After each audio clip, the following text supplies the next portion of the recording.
deal with dozens of ransomware cases involving this particular REvil. Talk to us about who we understand potentially to be behind what happened over the course of the weekend, Wendi. Yeah, so it has been a busy weekend, Caroline. In short, this attack group has been responsible for what we call a model of ransomware as a service, or the affiliate model.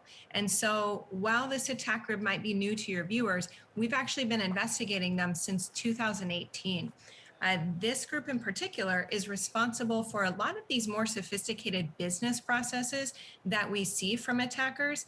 And ultimately, what we're talking about as this concept of ransomware as a service, that strategy was used in this case.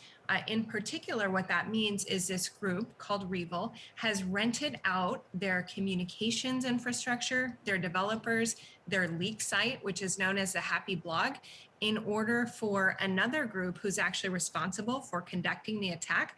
In return, REvil gets a percentage of their proceeds. Sort of hire a ransomware hitman to a certain degree. How does this feed into what we're now learning in terms of, well, the RNC as well, the Republican National Party being hacked as well? I mean, that seems to be Russian government-related attackers, but perhaps not REvil. Yeah, so, I think one of the things that's really important here to realize is that we've got a ransomware problem throughout the world. And ultimately, regardless of where the attacks are coming from, we cannot allow governments to enable attackers to operate without or with impunity in their environments. So it's going to really require a coordinated effort where we share threat intelligence, where we are making sure that we are disrupting attacker infrastructure, and that governments are working together so that we can have more organizations who actively choose not to pay the ransom. That is critical. That's critical. What's so interesting about the timing of all of this is that President Biden only just met with Putin. They've only just been discussing the fact that they wanted to see a step back from Russian cybersecurity threat. Is it always going back to Russia? As you say, that REvil, perhaps Russia-based, but could have been anyone who's hiring them. What do we know in terms of the timing and the sensitivity of the relationship between Russia and the United States? Well, certainly, that's a very sensitive issue. Diplomacy between our two countries is always something that I think we'll be working towards. I think this attack in particular is not necessarily new, but what is new and interesting about this attack is the financial model that they're moving towards. And quite frankly, we're curious as to whether that's something we're going to continue to see. So in this case, we've seen the attack demand be $70 million. And to put that in a historical context, 5 years ago, the average ransom demand we saw was 10,000 US dollars.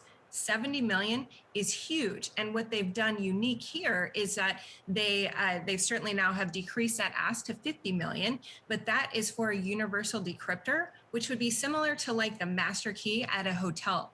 And they've also then monetized individual systems. So for example, for 45,000 US dollars, you could decrypt an individual system, which would be like getting the key to your specific hotel room.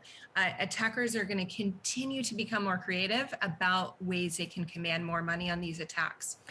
And particularly, how much are they looking at getting into certain sort of entire food chains? The fact that they hit one particular software provider that, of course, has the ripple effect of affecting thousands of other small businesses. Is that something that they're looking to do, or is that just a happy byproduct from their perspective? They are absolutely looking to disrupt supply chains, and that relates to their ability to command more money. I think one of the areas which we're cautiously optimistic about in this case in particular is that the Kaseya CEO has come out, provided specific actions that the company has already taken. They have clearly communicated those, and they've really focused on the effectiveness of their incident response plan and having playbooks. That's something that we would encourage clients and organizations throughout the world to focus on preparedness. That is a key to stopping these types of attacks moving forward.